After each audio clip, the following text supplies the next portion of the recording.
Because understanding great literature is better than trying to read and understand yet another business book. On the Leadership Lessons from the Great Books podcast, we commit to reading, dissecting, and analyzing the great books of the Western canon. You know, those books, from Jane Austen to Shakespeare, and everything else in between, that you might have fallen asleep trying to read in high school. We do this for our listeners, the owner, the entrepreneur, the manager, or the civic leader who doesn't have the time to read, dissect, analyze, and leverage insights from literature to execute leadership best practices in the confusing and chaotic postmodern world we all now inhabit. Welcome to the rescuing of Western civilization at the intersection of literature and leadership. Welcome to the Leadership Lessons from the Great Books podcast. Hello, my name is Jesan Sorrells, and this is the Leadership Lessons from the Great Books podcast, episode number 148 in chronological order. So today, we're going to be looking at a few things. But before we do that, we have to consider some facts. Every good story, just like every life, has a beginning, a middle, and an end. And the sentimental and romantic parts that happen between those bookends are what makes for a life. In an era such as ours, where we are always on, always connected, and always judging others and finding them wanting, collectively at this point in time in the West, we are drifting back from the desire to know everything about everyone all the time. As a matter of fact, before I came on this podcast today, I just read a whole article from someone on Substack, basically announcing their departure from Substack, saying that it's too commercialized and no one goes here anymore. What we really want from people is honesty, transparency, and above all else, authenticity. However, we are still in an era of social media curation that's happening at the exact same time. Too many people, poorly inculcated into a deeply visual culture, still believe that the future is the airbrush photo brought to you by artificial intelligence and large language models. Except, of course, as in any other era, the young, the sentimental, and the romantic are looking to be led out of the space of the fake and into the space of the real. But what does leading out of the seeming abundance of the fake and into the desert of the real actually look like at a practical level for leaders? How do they find their way? And what is the vision of the future after we have sentimentalized the past? Today, we will be summarizing and analyzing some of the themes for leaders embedded in the Romana Clef, sentimentalizing the decline and fall of a lost generation. Tender is the Night by F. Scott Fitzgerald. Leaders, it's not the society that is tragically screwed up. The tragically screwed up parts also live in all of us. Now, I kind of called an audible on this intro and kind of rewrote it, which is why if you're watching on video, Libby looks confused. But today we will be joined by Libby Unger, back from episode number 145, where we did the geopolitical Victorian romp through Ford Maddox Ford's Parade's End, what I consider to be a bookend book. And later on, we'll be bringing Libby back, and we'll be talking about A Farewell to Arms this year as well. But welcome back, Libby. How are you doing? I'm fantastic. And my little furrowed brow always gives me away. You're like, what is he talking I about? tried to That's get not rid of it, but it doesn't work. like that's not on the It's my script. speaking. I had caught up, but It's okay. It's all right. It's okay. I called an audible. I rewrote it because well, this is the first episode of our new format. So if you listened to episode number 147, which you should have listened to before this, we introed Tender is the Night, and I talked extensively about the literary life of F. Scott Fitzgerald and some of his challenges with writing, with alcoholism, with his wife Zelda and her insanity. We even read on that episode the great not really epigraph, that's not really the term I want to use, but the great sort of commentary that F. Scott Fitzgerald, or not F. Scott Fitzgerald, sorry, that Ernest Hemingway had on her in A Movable Feast, a little piece in that book called Hawks Do Not Share, right? Which was the first time that Hemingway realized that Zelda might not be all at home. And that, of course, impacted how Fitzgerald wrote and the kind of space that he wrote from. And Tender is the Night was Fitzgerald's probably least selling book of the ones that he wrote. And he actually tried to rewrite it in the 30s, and it didn't land then either. Matter of fact, this book sold fewer copies even than The Great Gatsby, which is the one, of course, that everyone knows him from, which did not sell like hotcakes initially. Okay. This Side of Paradise, Beautiful and the Damned, these books sold a lot better, right? And of course, Fitzgerald had his short story output, which was incredible in the 20s and 30s. So we're going to open up with Tender is the Night. We're going to start off in chapter 1, and we're going to sort of lay the foundation for this as Fitzgerald describes the French Riviera scene. And I quote, "On the pleasant shore of the French Riviera, about halfway between Marseille and the Italian border, stands a large, proud, rose-colored hotel. Deferential palms cool its flushed facade, and before it stretches a short, dazzling beach.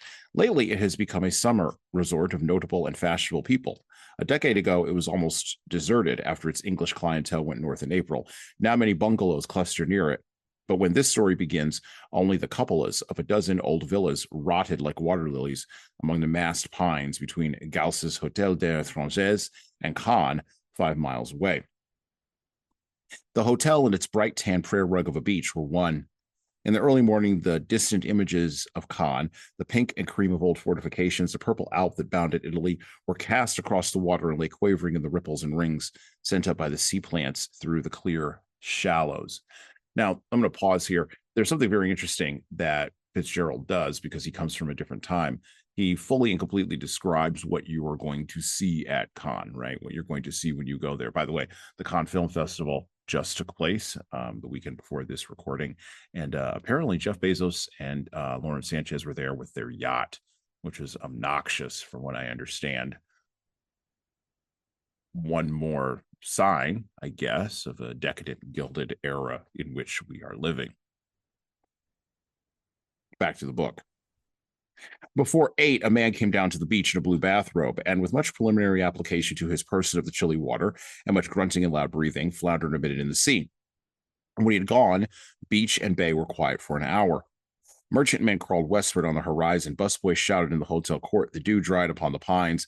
In another hour, the horns of motors began to blow down the winding road along the low range of the Marais, which separate the littoral from true Provençal France. A mile from the sea is where pines gave way to dusty poplars as an isolated railroad stop, whence, one June morning in 1925, Victoria brought a woman and her daughter down to Gauss's hotel. The mother's face was of a fading prettiness that would soon be patted with broken veins. Her expression was both tranquil and aware in a pleasant way. However, one's eye moved on quickly to her daughter, who had magic in her pink palms and her cheeks lit to a lovely flame, like the thrilling flush of children after their cold baths in the evening. Her fine forehead sloped gently up to where her hair, bordering it like an armorial shield, burst into love locks and waves and curlicues of ash blonde and gold. Her eyes were bright, big, clear, wet, and shining. The color of her cheeks was real, breaking close to the surface from the strong young pump of her heart. Her body hovered delicately on the last edge of childhood. She was almost 18, nearly complete, but the dew was still on her. That's how we open Tender is the Night, with a description of our character that will be moving the plot forward and will act as a fuel in what's about to happen between Nicole and Dick Divers, a couple who are American escapees, I guess is maybe not the word, but they've traveled right to Europe, and they are part of the party set in 1920s and early 1930s France. And that is one of the things you note about Tender is the Night, right? It is a novel that shows how the other half lives. It is a novel that demonstrated in real ways to people reading in America who were right on the cusp of the end of the Roaring Twenties and the beginning of the Great Depression, just how much they were missing in life. And so I'm going to open up my questions for Libby with this one. You mentioned last time when we were talking about Parade's End, a little bit off mic, how much you really enjoyed this book. What would you say for you was the most captivating element, Libby, of Tender is the Night? I think just how universal humanity is, that even as we live in in the 2020s, 100 years later, the desire, mental illness is prevalent, and they called it schizophrenia back in the 1920s, and now a dissociative identity is maybe the more common term now. Numbing, not wanting to live in reality and numbing through alcohol is a constant. Backdrop is just what is the only thing changing.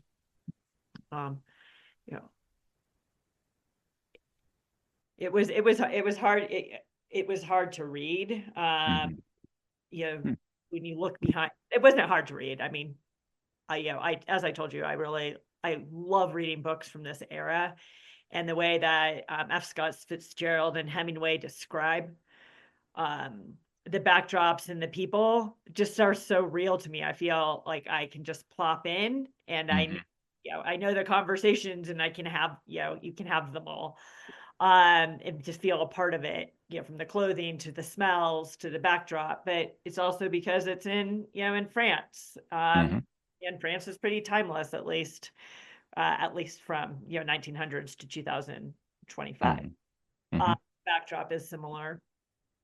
The story of the haves and the have-nots, a constant. I think that the most resonating is how we want to keep mental illness to feel like a secret. If we get and how maybe it's that psychotherapy doesn't work. No one has a solution to therapy. I could have told you that back in 2000, but it's kind of a constant that we have to live it through life, as well as the numbing, and this pursuit of more doesn't satisfy the desire to feel real, and more just sitting back and judging and numbing satisfy the feel, the need to feel real. Well, and there's this and I think about it often when I read about World War I, right? We're coming off Parade's End, right? And this is all the stuff that happened after World War I, right? So after World War I, people wanted to party, which makes sense. After every war, people want to have a time of a break. They want to party. They want to forget the problems and the challenges that were inherent in sacrifice that was involved in warfare, right? Whether the sacrifice was large or small doesn't seem to matter. Even in our time, right? I mean, one of the interesting things with our 20-year adventurism in Afghanistan and in Iraq is, well, two interesting things. So one, we had the party, but it all happened on social media, where everybody across the world could see it. But then number two, that's our new communication medium of choice. But then number two, George W. Bush, back at the end of 9/11, said possibly the worst possible thing you could possibly say, which was, don't worry about it. The economy is going to be fine. Everybody go shopping. Like, that's not, that's not what you say, right? Which shows a failure of political leadership in our time. Also, it sort of set the tone for the unseriousness that we've had during the last 20 years of what was quite frankly chaos, in my opinion. And we've talked about that on this podcast before. 100 years ago, however, and this is the thing that I always have to think of, I have to kind of sort of contextualize it. You talk about universality, and I agree with you. However, 100 years ago, there were some things that were genuinely new on the horizon. And we can speak about it 100 years later because we're cynical and we've seen the backwash of it. But consumerism was genuinely new then. Consumerism at a consumerism driven by capitalism at an industrial scale was new. You had people who were actually beginning to live the kind of lives that later on at the end of World War II and going into the 1970s would just become things that they expected, right? But they were beginning to have that taste, right, of quote unquote the good life. And it was sort of starting to filter down into the middle class. Then you also had celebrity, the beginning of the celebrity culture, which Tender is the Night kind of personalizes that. And one of the things that really jumps out to me about this book is Rosemary is a Hollywood star, daddy's little girl, right? Which the way Fitzgerald writes about Hollywood, and then, of course, later on the struggles he had writing in Hollywood, are the exact same struggles. It's the exact same parallel and the exact same way that people think about YouTube stars now. The way we think about YouTube now, if we're a Hollywood star, is the way that Hollywood people were thought of by people who believed that theater was the big art form. And if you weren't in theater, you were nobody. What is this Hollywood trash? What is this? Like, you just stand around and like the camera, it's garbage. Just same thing that like the Hollywood people say about YouTube now. Like, it's amazing to me. Like, Hollywood writers will not work in YouTube. They just won't do it. They refuse. And they struggle with the fact that YouTube is eating their edges, and actually eating the whole industry, the same way that theater people struggled with movies eating their edges, right? And later on, movie people would struggle with TV in the 50s, right, at a much smaller scale. But movie people kind of saw it coming and sort of were able to integrate into that. So that sort of struck me. So celebrity culture was beginning. Consumerism was beginning. And then you talk about therapy. We can only, I mean, that's the kind of statement we can make 100 years after because Freud was new. Like, Freud's like Victorian, and Jung was running around. These were new. Dick Divers is a psychiatrist. All these things were new at the time, new ways of dealing with folks. Even his interactions with his rich psychiatry patients. There's one that's in early in book 3 when his partner begins to believe that Dick's not serious after he comes off of the fist fight with the Italian cops, which was probably not wise, but probably not wisdom there, Dick. But he comes off of that, he goes back to Switzerland, and then he like starts his long, slow, decline into ignominy. And it's at that point that you begin to see how his clients engage with him around psychiatry. And Fitzgerald sort of shadows this early in the book or throughout the book, where Dick can't even write a second volume of his like medical book that was going to make him famous. He can't get it up off the deck. And partially that's the challenge of a writer's struggle, which is Fitzgerald, which shadows Fitzgerald's challenges in real life with the partying and the drinking and Zelda and everything else. But it also, I think, and maybe Fitzgerald wasn't intentional about this, but it's his critique of psychiatry. Like, there's something that's not there, but it's too new for us to figure out what the something is that's missing. And so you see all these things that are new. And so I have to look back on this book when I was reading it. I say all that to say this. When I was reading this book, I had to give people forgiveness and grace rather than judge them through a 2025 lens. Because if I judge them through a 2025 lens, I will judge them harshly and I will find them wanting.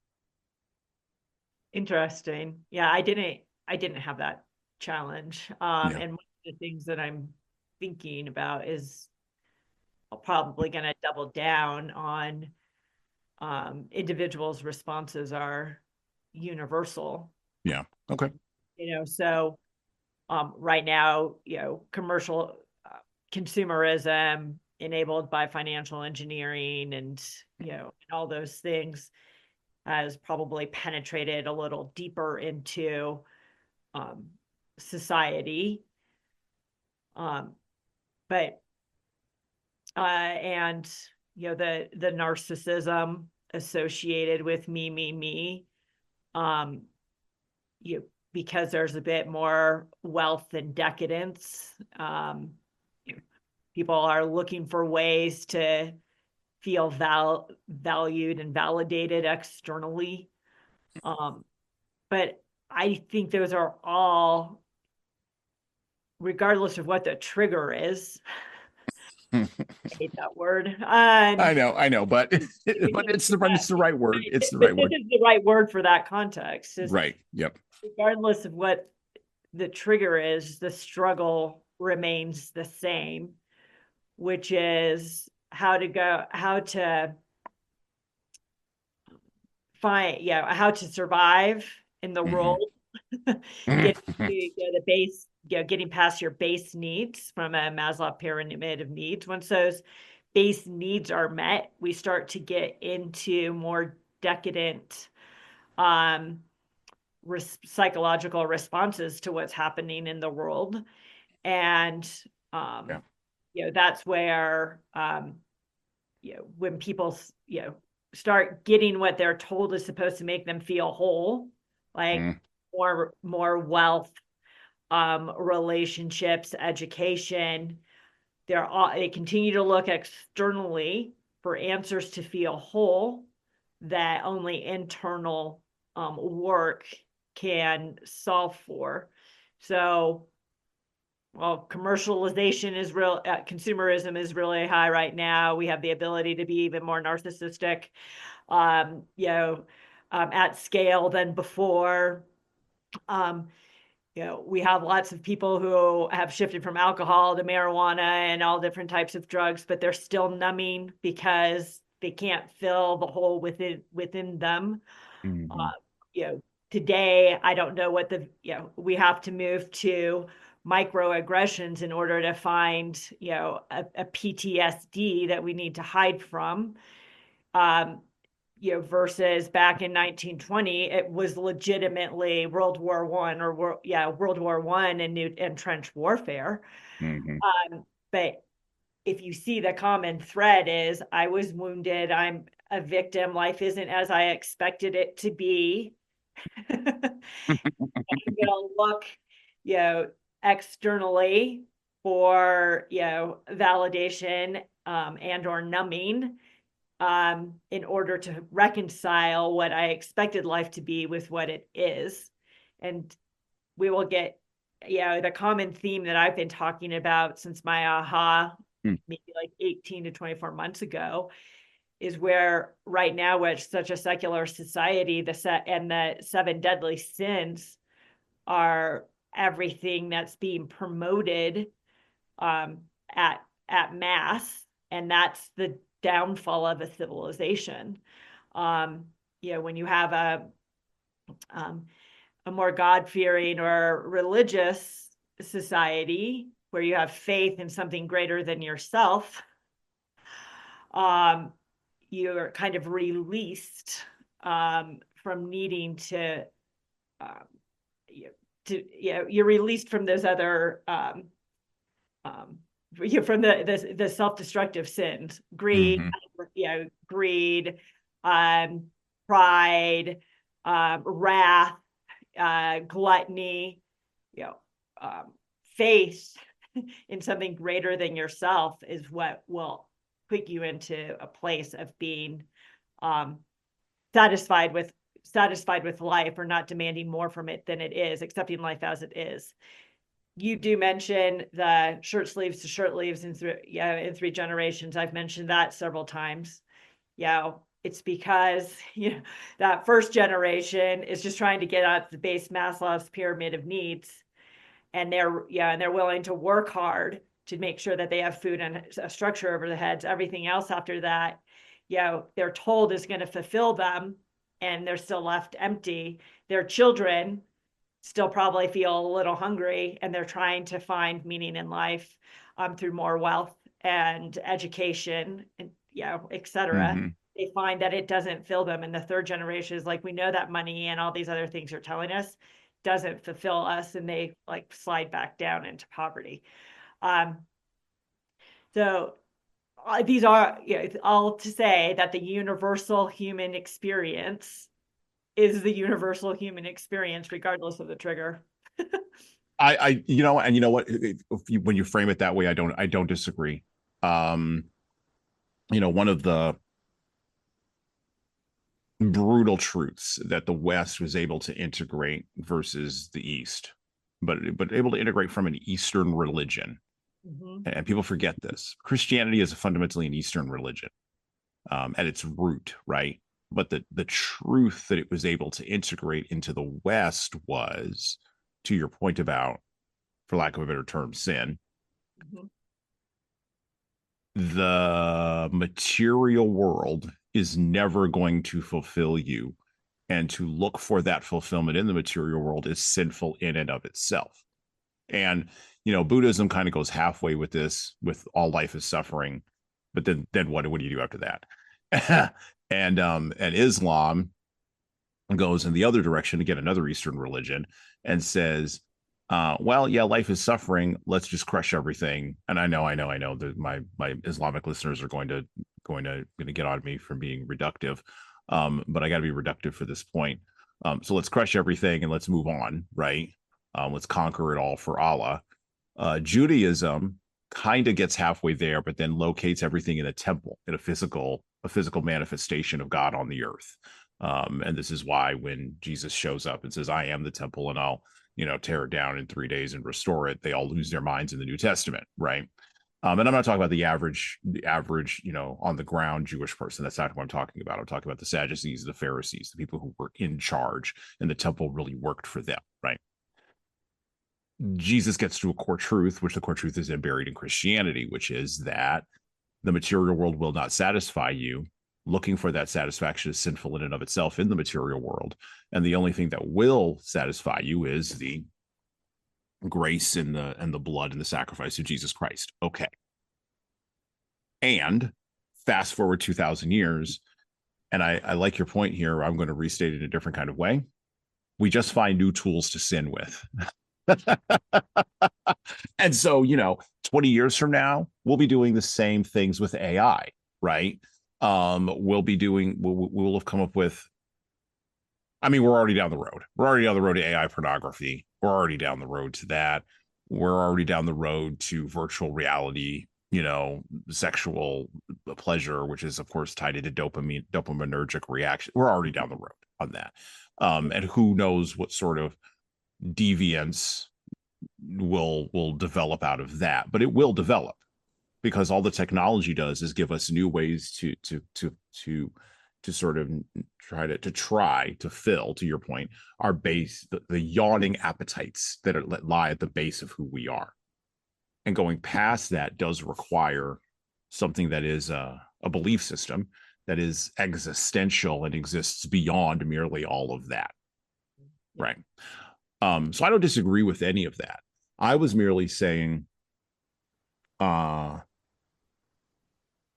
gave them grace because the culture that Fitzgerald came in, the cultural context he came in, the bucket, right, was a bucket of coming out of the death of the Victorian era. Like the Victorian era died in World War I. Right. So just like in our era, where the 60s is dying, has been dying for the last 20 years. Not fast enough. I know. Every Gen Xer believes that. It's fine. I understand. The millennials will finally kill it. They will. They are finally going to put it in its grave. It's going to be done. I'm already watching it happen in real time. But the problem here is, just like when we read books on this podcast about revolution, what do you replace that thing with, right? And Fitzgerald didn't have an answer for this. He just saw, he was just doing cultural reportage, kind of like Joan Didion would do much later on, or James Baldwin in a different context. He was literally just writing what he was seeing.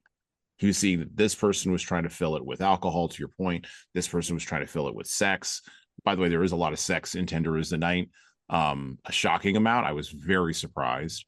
And it's not explicit. I will say that it is not explicit. And if you're a mature individual who kind of knows how things work, you will see it everywhere.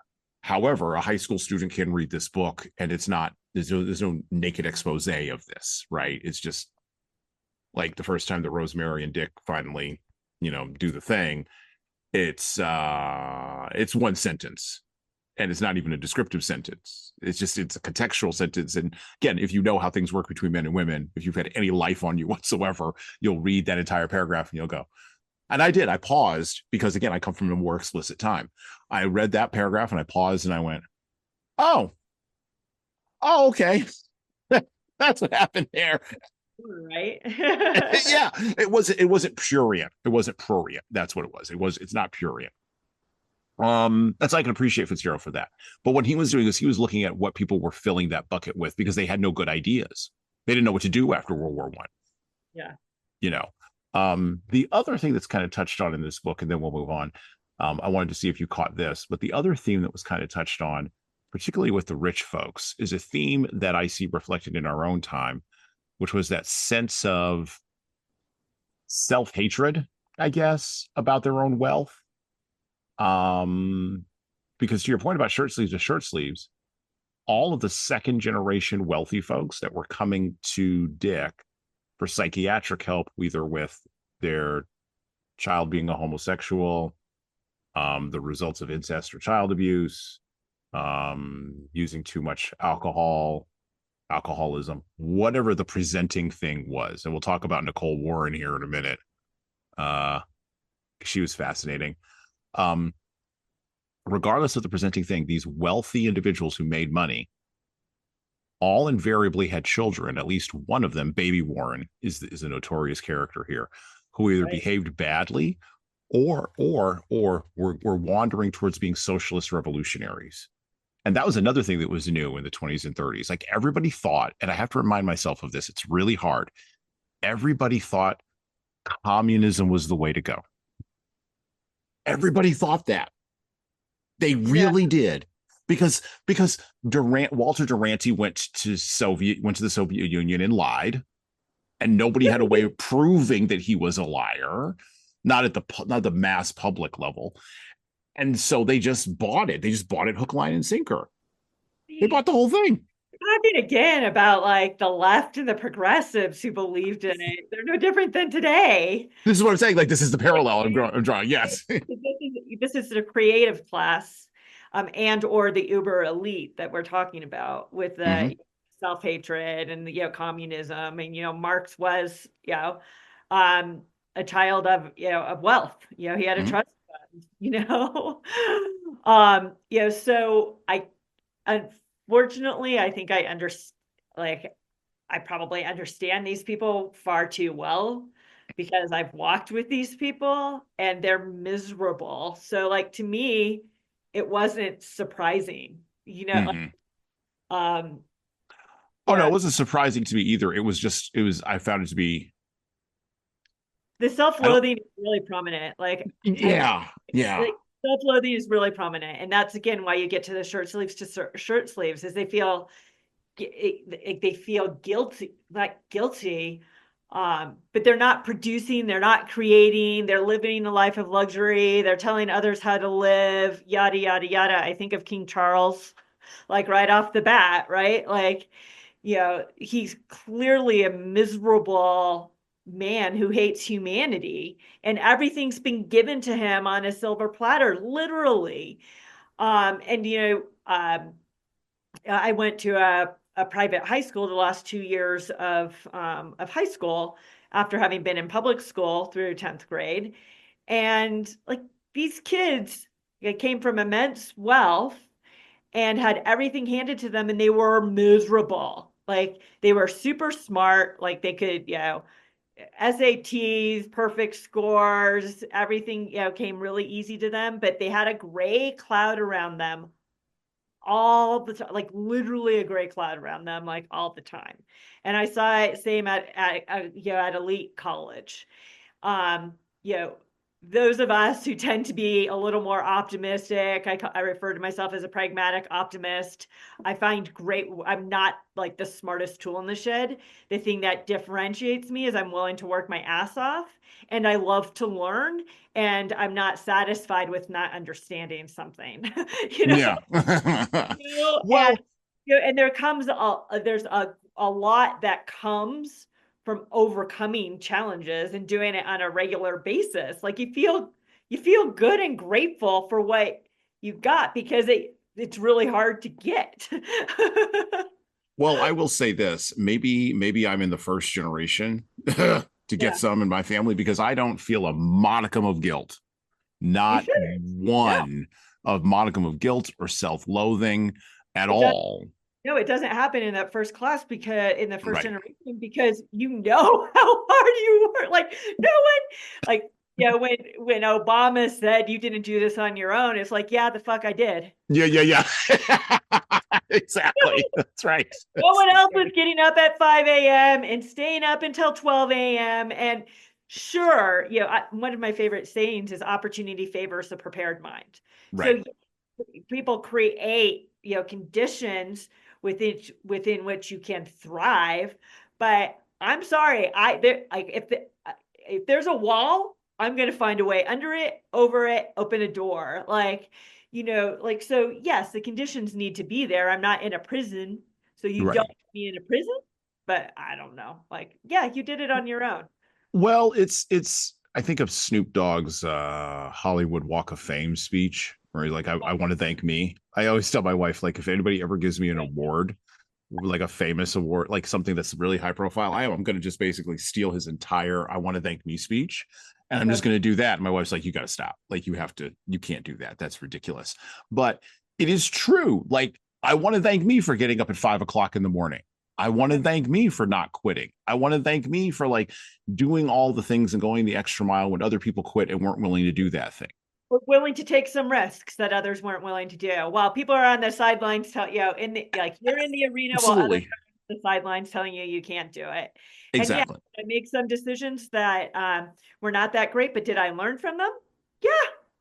Well, and fundamentally, I'd like to thank God for putting me in the position where He did, because you know what, I could have been born in Russia, or I could have been born in South Africa, or I could have been born in Brazil, or I could have been born in Canada. I wasn't. I was born here, and you know what? I didn't. I was Exactly. that wasn't the thing I picked. I was put here, and I took advantage of what was given to me and the wealth that was given to me in being put here. That's what I did. Right. That's the free will part of the equation that again comes out of a Christian understanding of sort of how the earth is structured, and how reality itself is structured. We do have free will. We do have the ability to choose.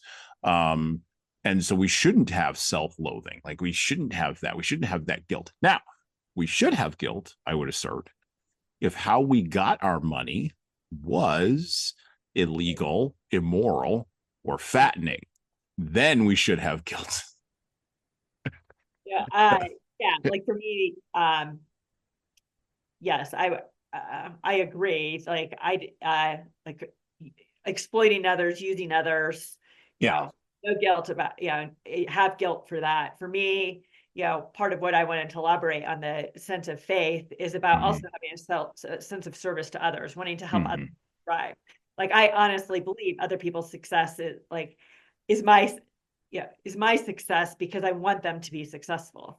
Like so I help those who are willing to help themselves, Right. right? That is, and that gives me great satisfaction to see others thrive, but they have to do the work. Right. um, Right. and Right. getting Yeah. the material benefits from that, great. I'm not going to shake off of material benefits, but I'm not going to define myself by material benefits. That isn't my sole pursuit. It's a nice outcome of being a greater service to others beyond myself. Well, there's an interesting philosophical idea, which if you don't buy into Christianity, that's fine. It's still an idea that is about the cornerstone of reality. So you better buy into that, which is, the Lord gives you the ability to gain wealth. Now, because of the pushback I always hear from people who are a little more, shall we say, progressive than myself, the thing they will always say is, well, there's all these poor people who are working their butts off and they're not getting anywhere. To wit, I point out, yes, and are they working their butts off at the right thing? Because if they're working their butts off at the right thing and they're appropriately aligned, they will get somewhere. Will they get as far as Dick Divers in Tender is the Night? Will they get as far as Nicole Warren? No, they may not get there. Will they get as far as Jeff Bezos and his obnoxious yacht with his teak that he probably sourced from some like woods somewhere in like Thailand that's illegal? No, they probably won't. And because two things can be true at once, that's okay. If you're an inch ahead of where you started, and we used to sort of have this concept in our country. If you're an inch ahead of where you started, say thank you and be on your way. And that sense of, and this is the flip side of the self-loathing if you're wealthy, the flip side of that is the hatred of the wealthy, the envy, which is the particular sin of the poor, is or those who don't have as much, which if you have $1 less than somebody else, you're poor. Okay. The envy, and envy is about objects. Jealousy is about people and relationships. Envy is about objects and stuff. That's why we have to separate those two. But you will be envious of what people have. And you particularly see this in everybody's critique of Elon Musk.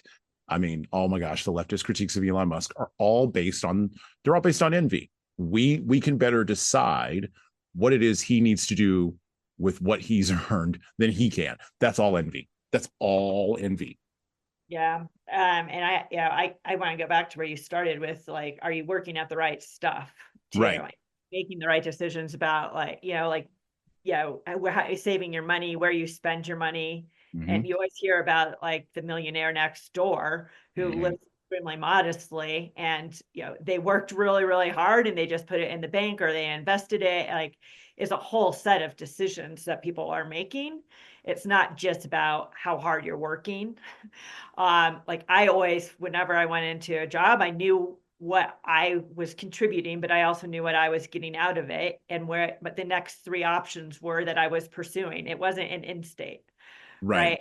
So, like, where am I growing? Where is this taking me? Mm-hmm. So I always had to think about it from that perspective, but I also knew it wouldn't take me anywhere if I didn't think about what they needed from me.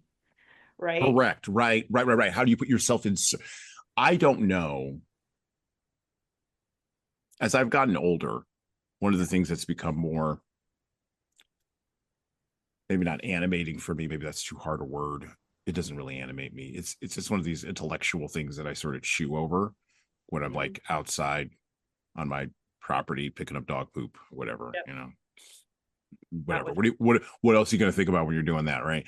But when I have time to intellectually masticate over this stuff, one of the things that's interesting to me is I don't know, and no human being does, by the way, how everything links together to produce an outcome. I have zero idea. So in working on the right stuff, I get it. If you're poor in not understanding the correct questions to ask because the people who came before you couldn't even frame where you should look correctly, yes, you're going to be upside down, and your life's going to be hard, and you're probably not going to get as far as somebody who framed the question correctly and framed what the answer might be correctly for you. Like, this is one of the things I try to do with my children. And I try to surround myself with people who try to do this with their kids. So the question is not, like for my 8-year-old, like, can you sell eggs on the street for like $1 or whatever, right? The question is, do you have everything aligned correctly in order to be able to sell eggs for $1? And if you don't have everything aligned correctly to sell eggs for $1, you can go ahead and slap up something out there, but you're not going to be successful. And so these are the kinds of things that like if that framing isn't there for you, I get it.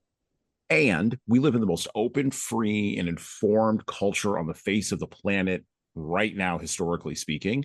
We have the massive sampling tool known as Google, where you can just go ask it a bunch of questions. You could figure things out. You have zero excuses. So we're all out of excuses, kids. We're all out of excuses. We're all out of envy. We're all out of jealousy. We're all out of that.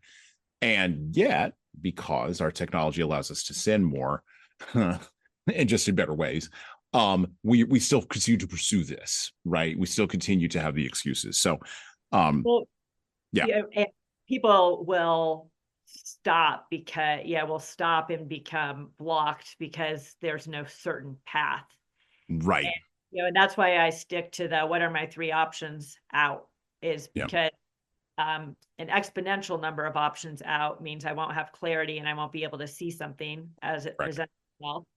And one option is locked on perfection and thinking you understand all the opportunities. Like, you don't know what's around another corner. You don't know what's behind another door. And too many people need certainty. And that's why they'll sit on the sidelines judging, because they were too afraid to just take kind of some leaps of faith about where something will take them. And as you get older, you realize how little you knew or could ever predict about what those opportunities were. You just have to have, I don't even want to say faith, just know that, you learn more with each opportunity that's new and you pursue, and your path will change because you learn more. You be reckless and expect the world, but also don't stop because you need certainty. It's this balance around optionality and just having a vision towards growth. And even more importantly, recognizing that from a job, I always pursue I want to be economically viable in the marketplace, right? Because economic viability gives me options so that I'm not locked into a specific career that may be dead-ended, or a company that is dead-ended. Economic viability means I have optionality. I want to make sure I'm valued in the marketplace, so I develop skills that are valued in the marketplace. And I am always looking at a job as it's a partnership. I am there they are paying me for results. They're not putting my butt in a seat. They're not paying, or some companies are, but those aren't companies I want to work for. They're not paying for me to look busy. They're paying me to deliver results that matter. And so I look at, am I delivering results that matter? And it may be different if you have internal customers versus external customers. And what skills am I gaining, that I can take to that next opportunity? Unfortunately, too many people think a job is a guarantee and a right. And too many people think that there's just one prescribed path and that learning stops after college. Right. Yeah. Or even worse, or sometimes even worse, high school, which is a whole other bailiwick. Yeah. All right, let's go back to the book, back to Tender is the Night. I want to talk a little bit deeper about, we kind of touched on therapy and sort of the model that's used in Tender is the Night, but I want to pick up deep into the book. So we kind of introduced Rosemary there. I'm going to kind of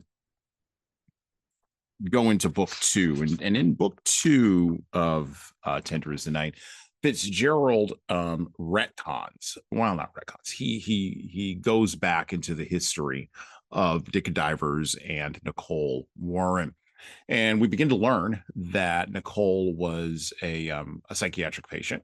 That Dick was in essence brought in to manage, and as he begins to deal with her, as he begins to treat her for her mental illness, her schizophrenia, he falls in love with her, right? And this, of course, works really well for the Warren family, who are wealthy and willing to throw money around. Nicole's older sister, Baby Warren, is a mini tyrant in her own right. You'll see that later on in book 3, after, as I already mentioned, Dick gets into a fight with some Italian gendarmes, which is not really the term, but it's okay, it works. And is thrown in jail, and Baby Warren is the only one that can get him out. There's something there about a screaming socialite that I want to say, but I don't. I think I want to just leave it there. I just want to let it sit. Just gonna let that sit. But during the course of Dr. Diver's relationship with Nicole, they move to Switzerland, and he opens up a hospital there, begins to treat the the patients who are wealthy, of other families who are expatriates, or who are coming from America to Europe, who want a private doctor who will keep their stuff out of the newspaper headlines. And this creates problems between him and Nicole, now not no longer Nicole Warren, but now Nicole Diver. And the problems come to a head in chapter 15 in book 2 of Tender as the Night. So I want to pick up here. I want to read some sections in here. That way you can see just how fragile things become with Nicole. Meals with the patients were a chore he approached with apathy. The gathering, which of course did not include residents at the Glentine or the beaches, was conventional enough at first sight, but it brooded always a heavy melancholy. Such doctors were present, kept up a conversation, but most of the patients, as if exhausted by their morning's endeavor or depressed by the company, spoke little and ate looking into their plates. Luncheon over, Dick returned to his villa. Nicole was in the salon wearing a strange expression. "Read that," she said. He opened the letter. It was from a woman recently discharged, though with skepticism on the part of the faculty. It accused him, in no uncertain terms, of having seduced her daughter, who had been at her mother's side during the crucial stage of the illness. It presumed that Mrs. Diver would be glad to have this information and learn what her husband was, quote unquote, really like. Dick read the letter again. Couched in a clear and concise English, he yet recognized it as the letter of a maniac. Upon a single occasion, he had let the girl, a flirtatious little brunette, ride into Zurich with him upon her request, and in the evening had brought her back to the clinic. In an idle, almost indulgent way, he kissed her. Later, she tried to carry the affair further, but he was not interested, and subsequently, probably consequently, the girl had come to dislike him and taken her mother away. This letter is deranged, he said. I had no relations of any kind with that girl. I didn't even like her. Yes, I've tried thinking that, said Nicole. Surely you don't believe it. I've been sitting here. He sank his voice into a reproachful note and sat beside her. This is absurd. This is a letter from a mental patient. I was a mental patient. He stood up and spoke more authoritatively. Suppose you don't have any nonsense, Nicole. Go and round up the children and we'll start. In the car with Dick driving, they followed the little promontories of the lake, catching the burn of the light and water in the windshield, tunneling through cascades of evergreen. It was Dick's car, a Renault, so dwarfish that they all stuck out of it except the children, between whom Mademoiselle towered mast-like in the rear seat. By the way, Mademoiselle is the governess. They knew every kilometer of the road, where they would smell the pine needles and the black stove smoke. A high sun with a face traced on it beat fierce on the straw hats of the children. Nicole was silent. Dick was uneasy at her straight, hard gaze. Often he felt lonely with her, and frequently she tired him with the short floods of personal revelations that she reserved exclusively for him. I'm like this, I'm more like that. But this afternoon he would have been glad had she rattled on in staccato for a while and given him glimpses of her thoughts. The situation was always most threatening when she backed up into herself and closed the doors behind her. Then I'm going to skip through and go into a couple of different areas. So they get out of the car. They go through a Punch and Judy show through Con. And then they get back into the car. By the way, he also loses her at this Punch and Judy show in the circus. So he's running around trying to find her. He leaves his kids with like 2 random French women, which is just sort of amazing to me. I would never do that, but okay, whatever. I guess this is how the other half lives. That's fine. And they eventually get back in the car after getting the children, who were quote unquote with a gypsy woman in a booth. And they start driving again. And I'm going to pick up here. They started back with hot sorrow steaming down upon them. The car was weighted with their mutual apprehensions and anguish, and the children's mouths are grave with disappointment. Grief presented itself in its terrible, dark, unfamiliar color. Somewhere around Zug, Nicole, with a convulsive effort, reiterated remarks she had made before about a misty yellow house set back from the road that looked like a painting not yet dry, but it was just an attempt to catch at a rope that was playing out too swiftly. Dick tried to rest. The struggle would come presently at home, and he might have to sit a long time, restating the universe for her. A schizophrene is well named as a split personality. Nicole was alternately a person whom nothing needed to be explained and one to whom nothing could be explained. It was necessary to treat her with active affirmative insistence, keeping the road to reality always open, making the road to escape harder going. But the brilliance, the versatility of madness is akin to the resourcefulness of water seeping through, over, and around a dike. It requires the unified front of many people working against it. He felt it necessary that this time Nicole cure herself. He wanted to wait until she remembered the other times and revolted from them. In a tired way, he planned that they would again resume the regime relaxed a year before. He had turned up a hill, then had made a shortcut to the clinic, and now as he stepped onto the accelerator for a short straightaway run parallel to the hillside, the car swerved violently left, swerved right, tipped on two wheels, and as Dick, with Nicole's voice screaming in his ear, crushed down the mad hand clutching the steering wheel, righted itself, swerved once more, and shot off the road. It tore through low underbrush, tipped again, and settled slowly at an angle of 90 degrees against a tree. The children were screaming, and Nicole was screaming and cursing and trying to tear at Dick's face. Thinking first of the list of the car and unable to estimate it, Dick bent away Nicole's arm, climbed over the top side, and lifted out the children.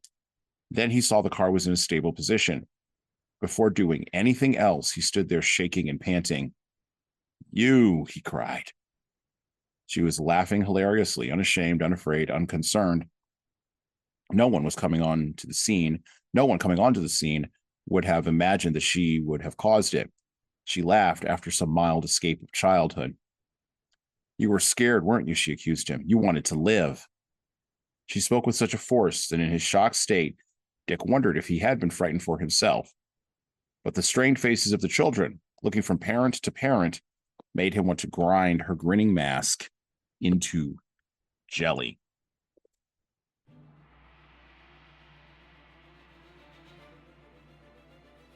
Hello.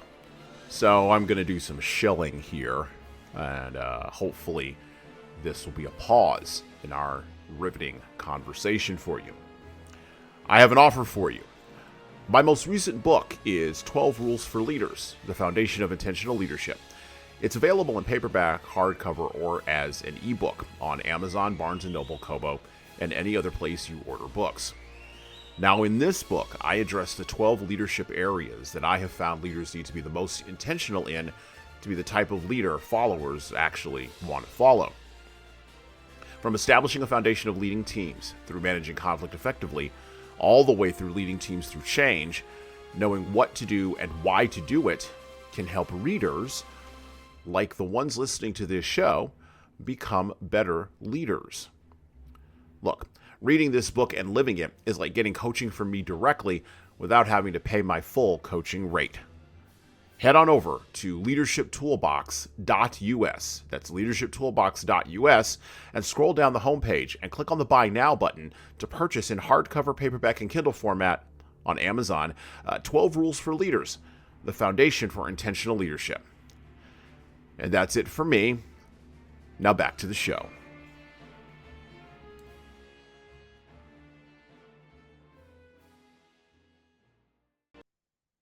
Let's talk about mental illness. The question I have here is probably not the greatest one about creative talent and times such as ours. So I'm going to ask a different kind of question, Libby. I'm going to call it audible on this one. I'm going to ask a different kind of question here. I don't have a whole lot of experience with mental illness, particularly schizophrenia, at a practical level. I've known people who have been anxious. I've known people who have been depressed. I have people in my family who suffer from anxiety and depression. So I've seen up close what that looks like. I myself have been a depressed person and have bootstrapped myself out of that, primarily because I'm obstinate and prideful. Those are my own two sins. I'm also ridiculously stubborn. And I refuse to ask for help for something that I think I can solve for myself. So those are my particular problems and foibles. But I've never dealt with someone with that sort of split, right? Personality. And I don't know if you have in your experience. So I guess the question here is, or no, not the question, the framing around the question is this. So the Victorians, where Freud came out of, sought to leverage psychiatry as a way to substitute for social shaming, and as a way to shortcut social norming, right? Because if we could just get people to be normal, right, and go along, then everything would be fine, right? And yet there's these people showing up with these splits, and they do this thing and they do that thing, and we don't understand why. And Jordan Peterson, along with many others, but I'll just use him as a public example. Dr. Jordan Peterson talks about how, and I think this is very interesting, particularly when we're talking about transgender individuals, there's a social negotiation that goes on between all of us as individuals and the larger society, right? We shouldn't be trying to get the larger society to bend to our individual whims.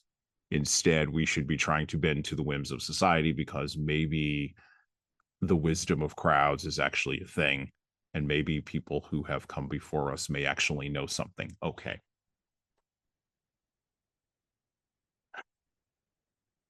Mental illness is the primary feature in Tender is the Night.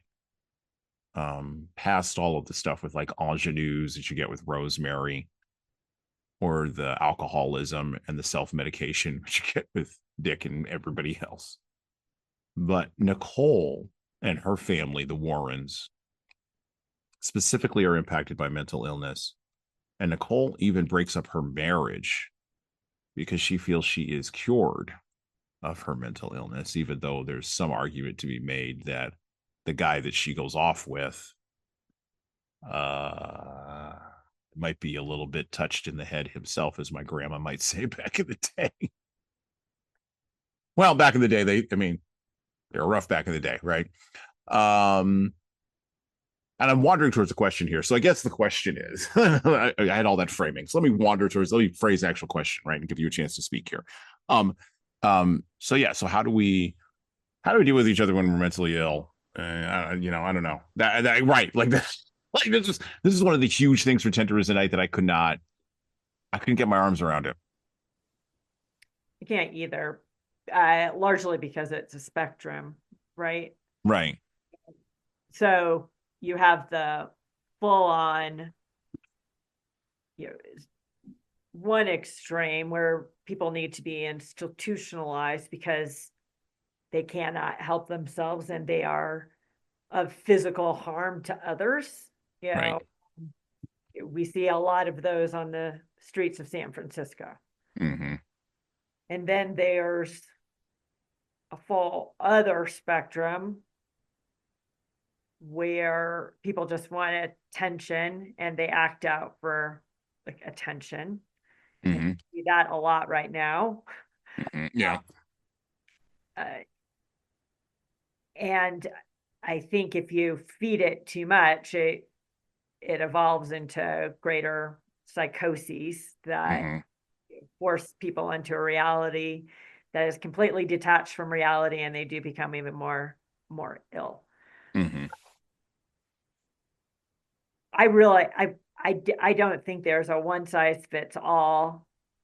I personally haven't dealt with anyone who has schizophrenia, but I don't know if my definition of schizophrenia is based off of, Sally Field's movies, in the 1970s, and if that's real or not.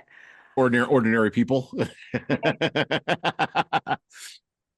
But I only know from, for me, similar to you, I dealt with my own depression, and I don't know if it was actually depression, but I did medicate with alcohol, and kind of that accelerated a path into like shame and depression. That is very common for addicts of any type. And the only thing, and I had, my bottom was feeling, is when I am super stubborn as well. I don't ask for help. I don't, I'm not someone who wants, who will tell people when things are going on. Positive, because I don't want attention for either. Right. I'm not. I just want to deliver and do great things and go on to the next thing. But the shame when it was no longer acceptable to be the party girl and you're still like, drinking and doing all that stuff, was enough to start to get me on a path to wanting to fix myself. But shaming is very effective. And I think there's a balance. I will also say I was a heavy kid, right? And heavy by 1970s standards, not by 2025 standards. Okay, sure. Right. And I didn't like that it took me a long time to find clothes that fit. Right. And so what did I do about it? I learned about, like, you burn calories. It's the mathematics of what you take in and what you burn. And I found great ways. I found I liked tennis, and that tennis would make me, not only did it help me to lose weight, but I felt really great afterwards. I found things that opportunistically, I didn't find one path that worked, but I was like, oh my gosh, tennis actually feels really great. Hitting the tennis ball against the garage door, or playing tetherball with myself. Those were ways that I just got myself out of feeling bad and victim and into trying to do something about it. Those are words that I use today. Those are not words that I had when I was 8, 9, 10, 11 years old. Right. I just knew what felt good. And for me, fortunately, it was things that were, had actually led to a healthy life and to being successful, because I was willing to work really hard. And it felt a lot better to work hard than to sit and complain that life wasn't going my way. But that's how I'm wired. Right. And this is okay. So this is one of the challenges of reading a book like this, or watching a movie like, I did make the joke, Ordinary People, or any other joke about mental illness. I think of the movie in the 1990s with Billy Bob Thornton, who's the autistic guy, Sling Blade.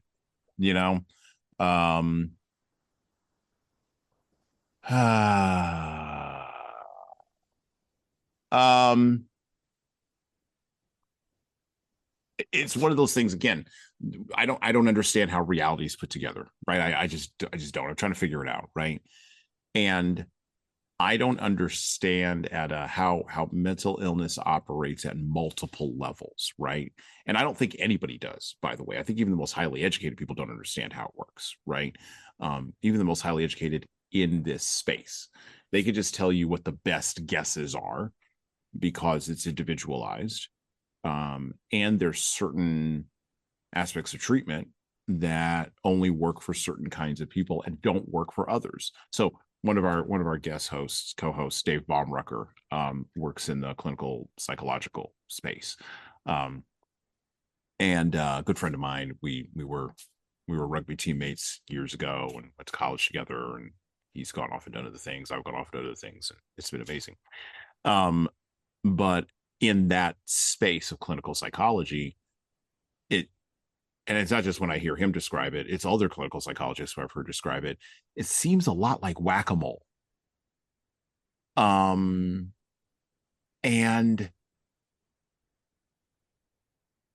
not to lean too much into the religious pieces of it, but I do think there's a spiritual element to this, which again, we do not understand. We just don't get.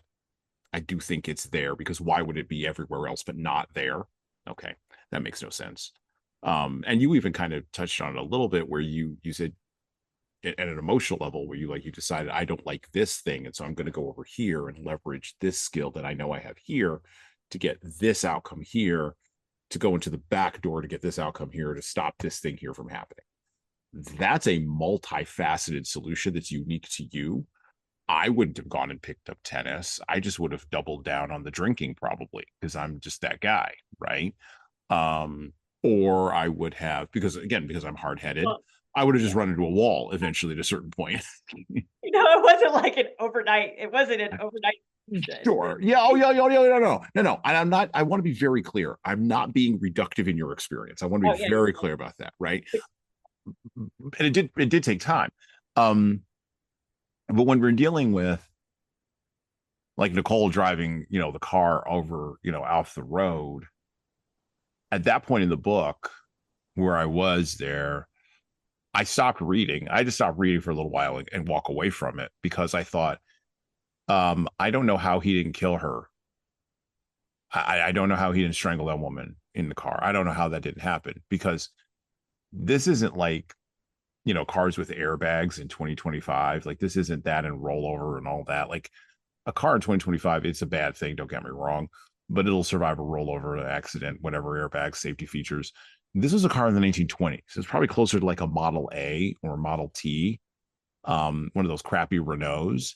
Like, there was no safety anything. Like, there was no seat belts. So, but I what you're getting at is a whole nother question. So one's, what's the solution to mental illness, and two, what's your response to someone else's mental illness? Absolutely, yes. Okay, right? sure, yeah. The latter is detaching yourself from, like, one of the greatest skills that I've developed over the last like 20 years is detaching yourself from how others perceive you, or detaching from how others treat you, because their experience, I actually do, I think I'm just a target based off what someone else's life experience has been. It has very little to do with my intention. It has very little to do with how I've delivered or what I've done. They're acting based off of their life experience. Today I can create boundaries so that person is no longer, so I'm no longer in physical danger or emotion, or I don't have to deal with the emotional up and downs that individual can create, or the drama that they can create. I can have compassion for their situation. But I no longer take it personally. Right. And if Nicole, I would have been livid, but me being mad about it won't change it. Right. And that's very different than where I would have been 20 years ago. 20 years ago, I would have been irate and yelling, but that's not going to change the situation. So the next step is, what do I do now? Right. I would have been irate at Nicole as well if it had just been me in the car. Yeah, it was the kids. Yeah. But now it's my kids. And I've invested a lot in these people. That's what your next set of actions are, right? Now you Yeah. take the children away. You need to put her into a place where she's safe, because she now is not safe for society and or the family.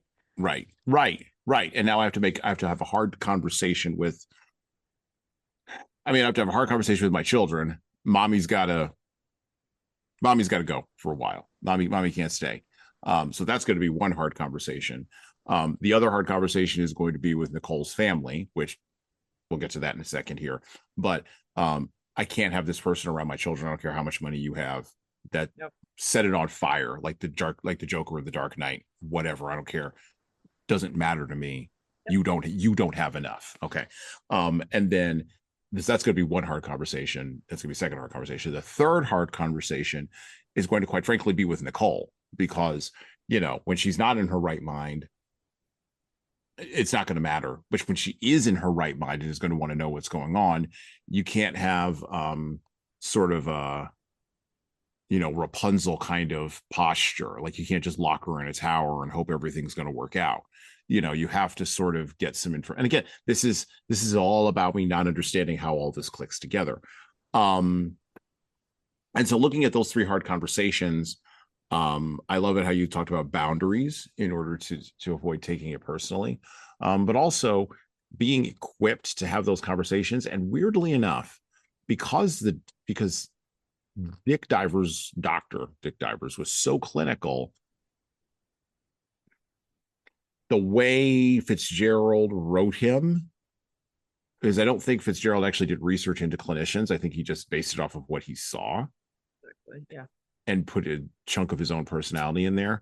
He didn't have the ability to put the boundary in. And so Dick didn't have the ability to put the boundary in, much less have the hard conversation. He just sort of, and this was Dick's sin, he just sort of took the Warrens' money and, for lack of a better term, ran. And I hate that. I hate framing it like that, but it's true.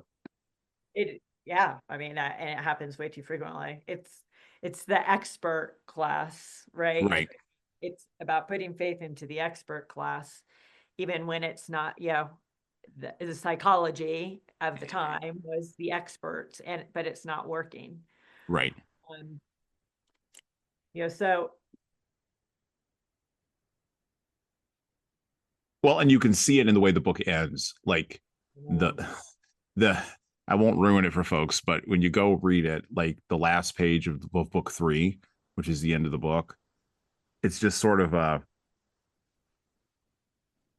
the one hand, from a writer perspective, from a creative perspective, I think Fitzgerald struggled with how to end this. He didn't really know where the ending should be. Like, how do you because this could just go on and on. This is just like whatever, All I'm thinking about is addicts, actually, and I think that's a really good. I mean, it is a mental. I don't like calling it an illness, but it's a mental condition. Mm-hmm. And one of the things when friends come to me and they're dealing with addicts in their family, it is really hard. It's like, I would actually. It's going to be a long journey, and there's no guarantee of success. So to think about what's going to be like. I know you love this person who is in your family and an addict, but when it gets to at one place, all addicts do is lie, and all they're not thinking about you at all. And you may want to believe that they're thinking about you. They're playing games and telling you that they're thinking about you, but they are not. All they're doing is thinking about their next fix and how to get it and to make sure that you continue to be there to facilitate, enable their addiction. So there is no easy answer in all of this, but that's kind of late stage.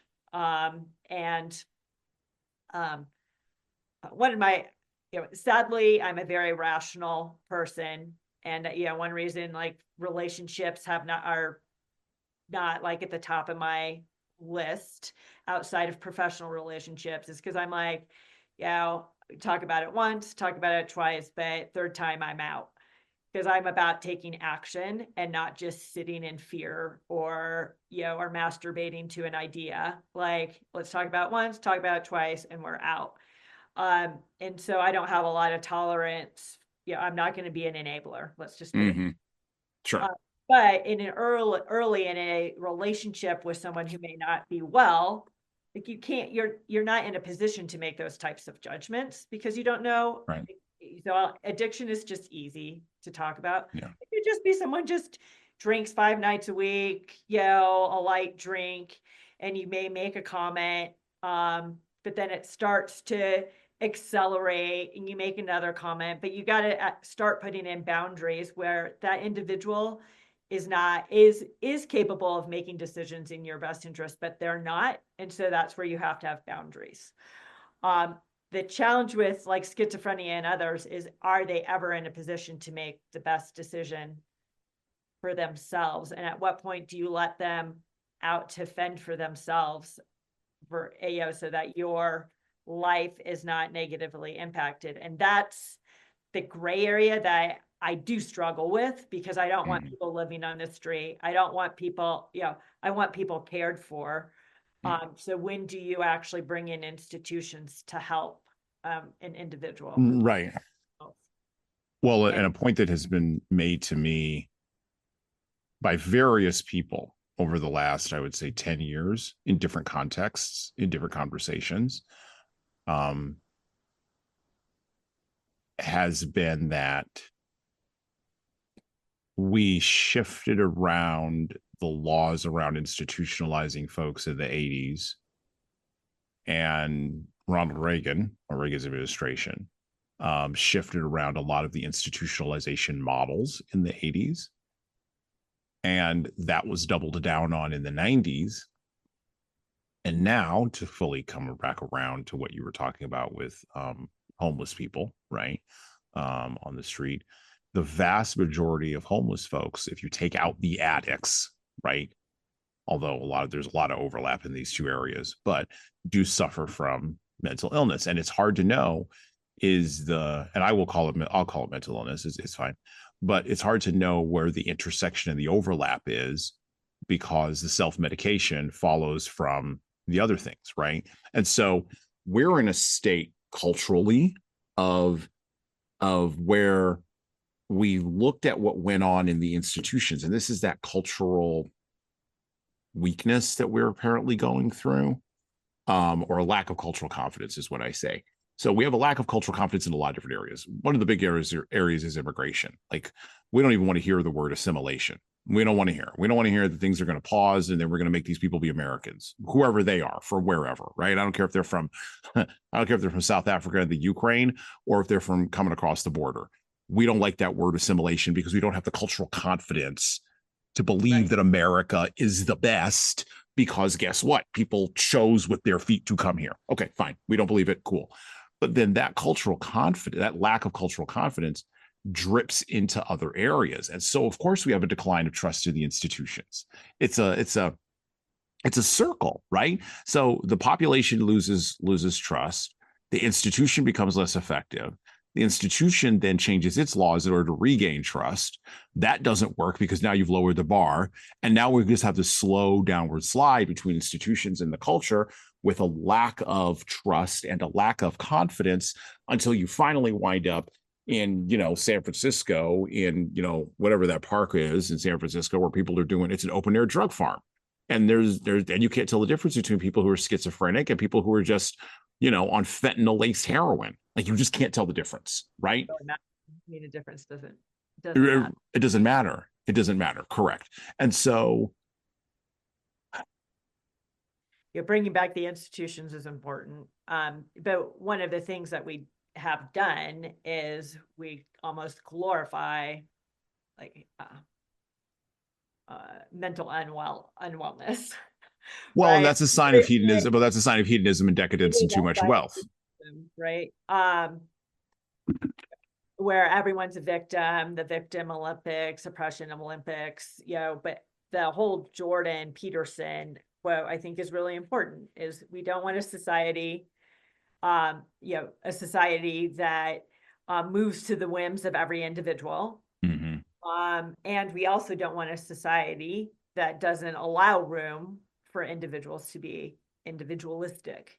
Right. And right now, people are trying to force their whims on all of us. Yeah, that's why the language is constantly changing, so that we can never come to a common definition or solution to anything. Mm-hmm. But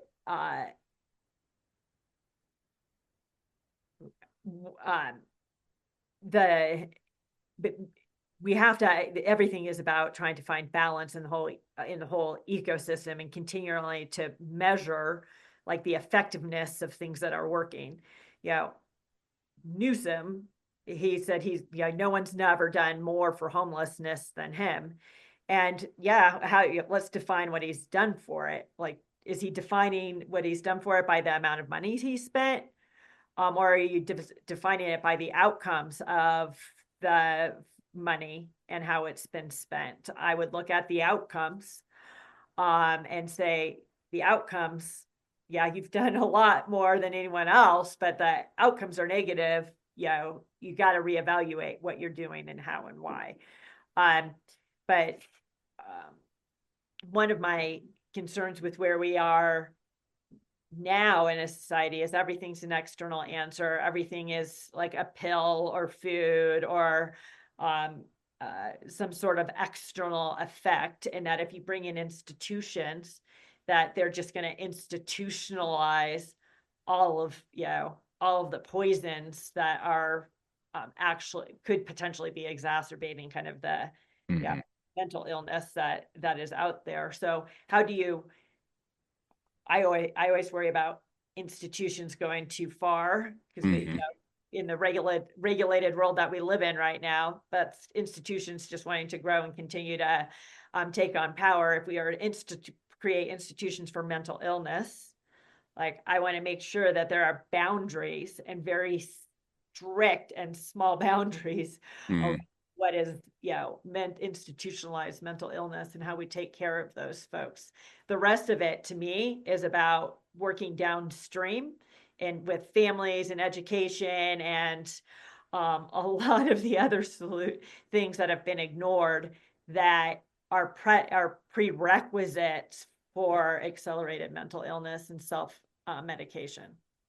And that's where we get to with In Tender Is the Night, Nicole Warren, not Nicole Diver, Nicole Warren. Nicole Warren's father abused her and created an environment where he was actually the one responsible for her mental, well, no, I won't say he was. Yes, actually, no, I would say responsible. Absolutely, for sure. I would say his actions. No, because you could be responsible, right? But not be right, but not accountable, right? You can also be responsible. Are you right? You may be responsible, but I'm the only one who's accountable. Correct. That's right. That's right. You can also be responsible and not at fault. But this is a situation where he was responsible. He avoided accountability because of his wealth. And he was the one who was at fault, I think, for the split inside of her brain. Yeah. And he was also responsible and at fault for the damage he did to his older daughter in creating an environment where she felt she had to protect her younger sister, leveraging his money. There's a whole scene, a whole incident that happens where we're at the end of book 2, I think, where Warren is dying or whatever, and Dick comes and sees him, and he's like, he's in the hospital, and he's talking about the regret or whatever, and he's got to get Nicole to come see him, and da da da da da. And Dr. Diver, for lack of a better term, sort of fails that test a little bit, and is going to, and gets a letter and then delivers it to Nicole, and she's trying to make the decision if she's going to go see him, and then of course, because it's a weird, not weird, it's an inappropriate relationship already because of the abuse.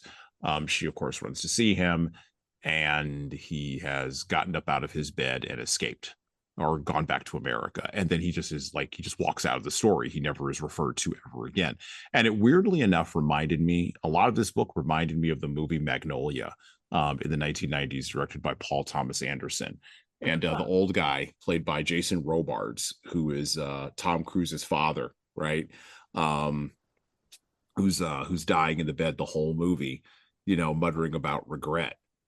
And it's just, it put that thing in my brain, because I'm a cinema guy as well. So put that thing in my head, and I'm hearing the Amy Mann song underneath it, and having the whole experience, right, while I'm reading this. And that character in Magnolia didn't get forgiveness. Well, no, the son had to forgive him because the son had been abused by the father. And that, of course, turned him into this person who wanted to seduce and destroy all women. Okay. And he blamed his mother for leaving, and da-da-da-da. Okay.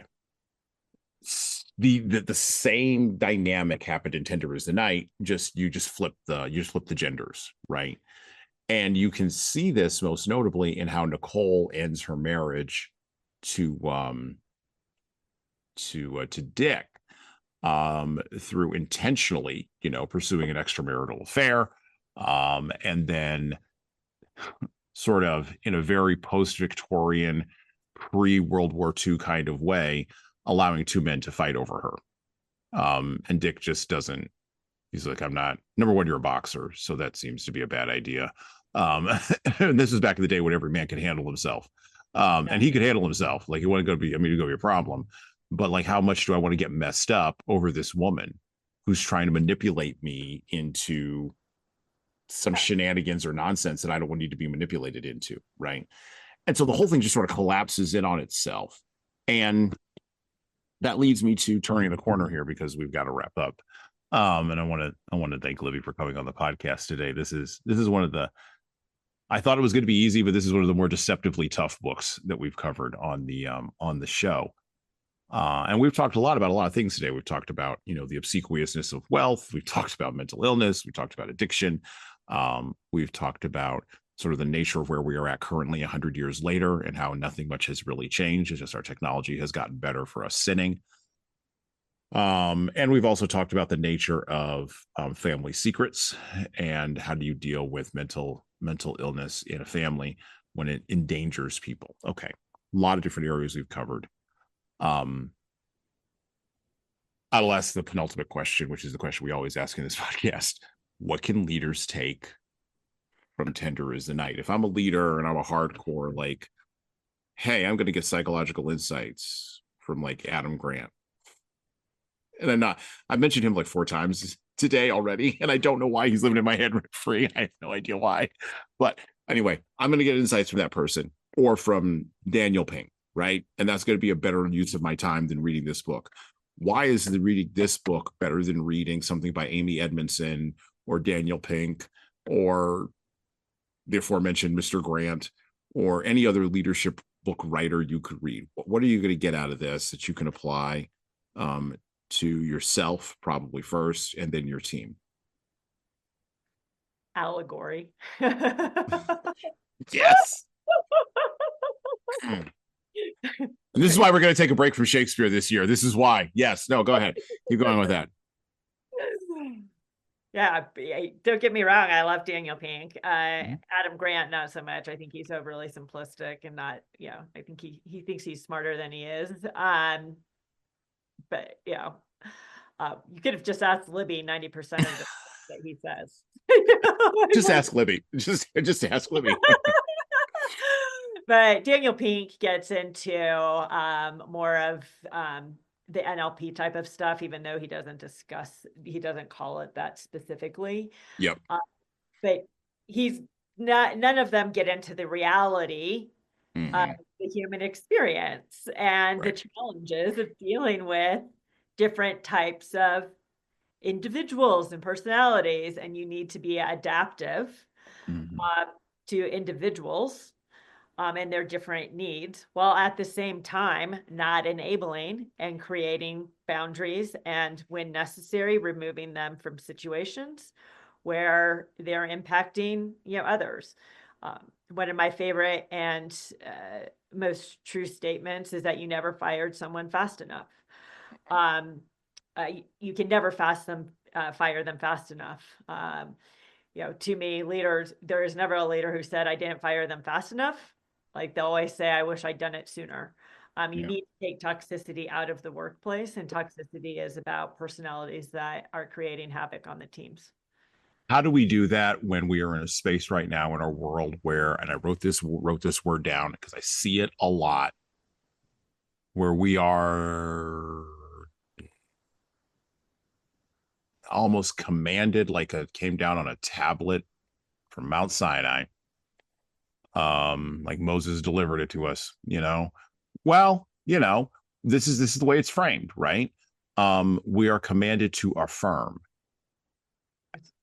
How do we, but this is the point of all the DEI programs, and this is the point of affinity groups, and this is the point of all of it. Like, how do we deal with that dynamic? Yeah, when you recognize really what it is, it's not good faith. The affirmations are not about good faith. The affirmations are about trying to control others. And they typically, especially in the workplace, I see them mostly employed by people who are afraid of doing the real work and work that is designed to deliver results. So they focus on the small stuff and not the big stuff. I want true diversity in the workforce, but it doesn't need to be talked about all the time. It's just about how you show up. And the way that you address it is like the guys at Coinbase did, is like, that stuff for you. Like, I'm all about you living your truest life. We're a business. We're about delivering results that matter to our customers, and respecting all individuals. And we're focusing on delivering a great customer experience at an economically viable price. And, we want, the way that I'm going to, my promise to you is that as you deliver, I'm going to create opportunities for you to thrive in the workplace based on the results that matter in the workplace. So you just got to be strong. They're basically spoiled children trying to be, trying to dictate to their parents how their parents should react. Well, and it's another example, and I've been working on this idea through our shorts episodes. It's yet another example of many of a thesis I'm working through, which is we ask the workplace to take on too much. Yep. We put too much weight on the workplace. And so do I want people who are genuinely going through a mental health crisis to be supported? Well, to be supported by their workplace, in their workplace, telling them to go off and get help because you can't get help here?